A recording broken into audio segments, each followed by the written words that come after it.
The bobcat is a majestic creature that has been a symbol of power and grace for thousands of years. Fossil records suggest that the genus Lynx has origins in Africa.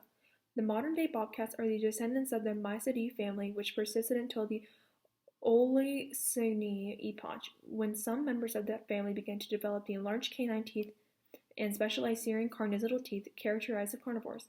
More advanced carnivores began to appear in the early Miocene, distinguished particularly by morphology developments of the feet and teeth. Among these were the cat family, the Felidae, noted for its ability to climb, a feature that is attributed its origins of forested habitats. The modern-day bobcat retains this ability, however, it prefers to reserve this skill for matters of escape.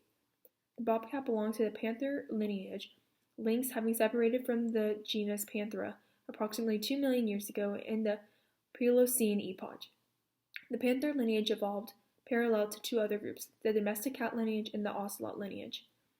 Placement of the genus Lynx close to the Panthera is based on karyotype, chromosomal morphology analysis on skin tissue, which distinguishes members of the panther lineage from other felid genera. It is important to note that the relationships within the panther lineage are not entirely resolved, and outstanding question marks still exist, particularly in relation to morphology diversity among the puma, golden cat, cheetah, carcel, and South American jaguaral species.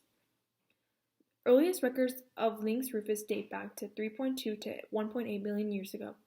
It is the descendant of an earlier species, Lynx isodionensis, the first appearance of which dates from the lower Pleistocene epoch of the Quaternary period, prior to the first glaciation. It appears that a gradual size reduction characterizes the evolution of a bobcat. A predominant subspecies of ancient times, Lynx rufus coloratus, is known to have been slightly larger than the Lynx rufus of modern times. These beautiful bobcats live in parts of Canada, the U.S., and Mexico.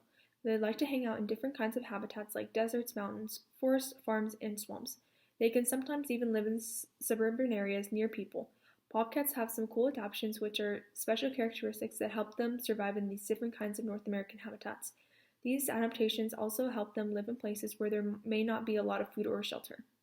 An example of an environmental impact that has led to their adaptations is the changing of the seasons.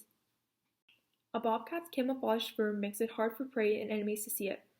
The fur even changes colors depending on the season. In warmer months, a bobcat's fur is a golden brown color with black stripes and spots. During the winter, its fur becomes more grayish to match the color of the dead plants around it. Bobcats hide so well you may never see them even when they're around. Some environmental pressures that affect the bobcats currently is that they are persecuted as sheep predators and are frequently killed by farmers. They are still hunted and trapped for their furs throughout most of their range. The beauty, softness, and density of the bobcat's furs lead to an increased value in their pelts, and therefore the hunting of them from the early to mid-1900s that completely decimated populations, particularly in the mid and southwest. Although they are now internationally protected, the hunting of the bobcats still continues in some areas, particularly those with dense populations. Also, habitat destruction and the ever-expanding human population limit their ranges. They are also in competition with coyotes, which limits their access to food sources. So the future of the bobcat, given the environmental pressures, is actually very bright. Today, the bobcat is listed by the IUCN as an animal that is of least concern for becoming extinct in its native environment in the near future. Since the international protection of the bobcat in the 1970s put an end to extensive trading of their fur, populations have been able to recover and are stable throughout much of their natural range.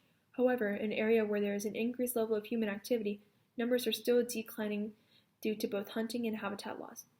There are estimated to be between 800,000 and 1.2 million bobcat individuals left in the wild of North America.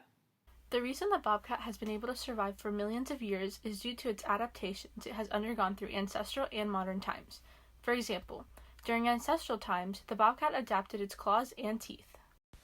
The bobcat developed razor-sharp claws and teeth in order to help aid in hunting. Additionally, the bobcat also developed mechanisms of retraction. For example, when the bobcat is walking, the bobcat retracts its claws in order to attempt to keep its claws sharp.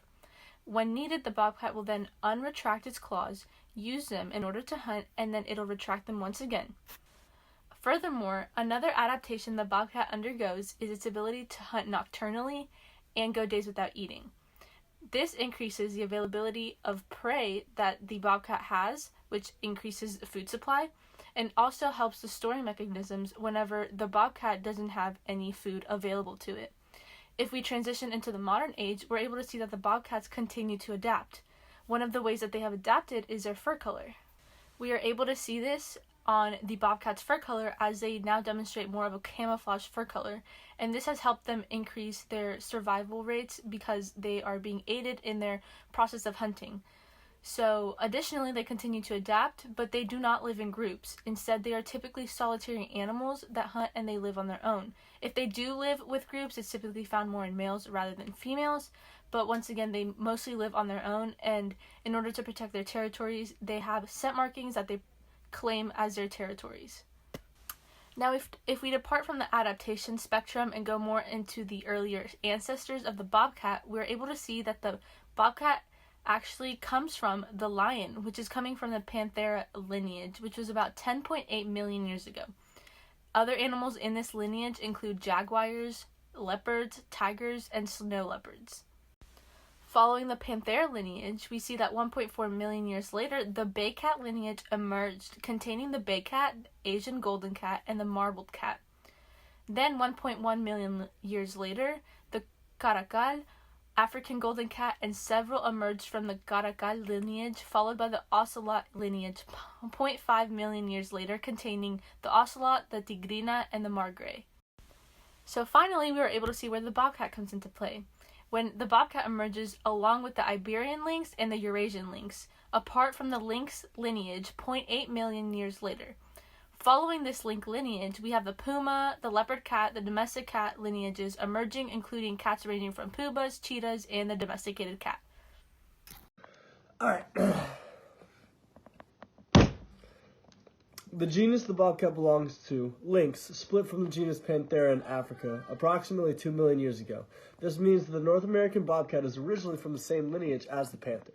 Fossil records suggest that the genus lynx has origins in Africa, although there is no fossil records yet to prove the evolution of lynx from Panthera. Where we find the evidence is through comparison between organisms who have come from the Panthera genus with those from the lynx genus. What we find is many similar structures, one being the structure of their eyes. Lineage from both genuses have a tapetum lucidum, a feature inside the eye that amplifies light. It allows them to see during the night, which is a trait that allows them to be nocturnal. Another notable structure is their similar claws, with the bobcats being fully retractable, while a cheetah from the Panthera lineage also has only semi-retractable claws. The bobcat, the North American bobcat, whose scientific name is Lynx rufus, is believed to have evolved from the Eurasian lynx, which crossed into North America through the use of the Bering Land Bridge. The first population of Eurasian lynx moved into the southern region of North America and were soon cut off by glacial formation. A later migratory population of Eurasian lynx came over and settled into what is now Canada, eventually becoming the modern